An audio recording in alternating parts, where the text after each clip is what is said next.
Hello दोस्तों, अस्सलाम वालेकुम। जुगनू न्यूज़ नेटवर्क में खुश आमदीद। दोस्तों, खैबर पख्तूनख्वा की निगरान हुकूमत ने सूबे में मौजूद अफ़गान फ़नकारों को वापस न भेजने से मुतल्लिक़ वफाक से राब्ते का फ़ैसला किया है।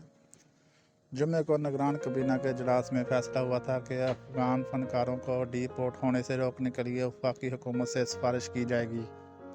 निगरान वज़ीर इत्तलात बैरिस्टर फ़िरोज़ जमाल ने बताया कि अफ़गान फ़नकारों को अफ़गानिस्तान ना भेजने की सिफारिश की गई है और इस हवाले से वफाक और अक़वाम मुत्तहिदा के पनाहगज़ीनों के अदारे UNHCR से बातचीत चल रही है।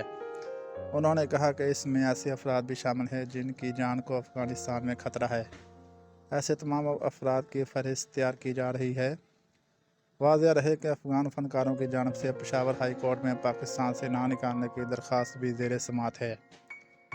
खैबर पख्तूनख्वा हुकूमत के तर्जुमान बैरिस्टर फ़िरोज़ जमाल के मुताबिक अब तक 1,50,000 अफ़गान तारकीन वतन तूरखम के रास्ते वापस गए थे। इनके मुताबिक योमिया 10,000 अफ़गान बशिंदे तूरखम पहुँच रहे हैं।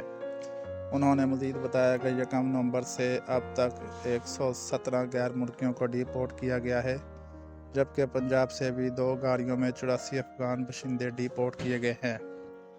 बैरिस्टर फ़िरोज़ जमाल का कहना था कि एक अफ़गान शहरी पर 7 से 8,000 रुपये का खर्चा आ रहा है, इसलिए महकमा रिलीफ के लिए 7 करोड़ रुपये जारी किए गए हैं। ताहम तारकीन वतन के इनखला के मजमूई अखराजात की मद में 1 अरब रुपये का बजट मुख्तस किया जाएगा।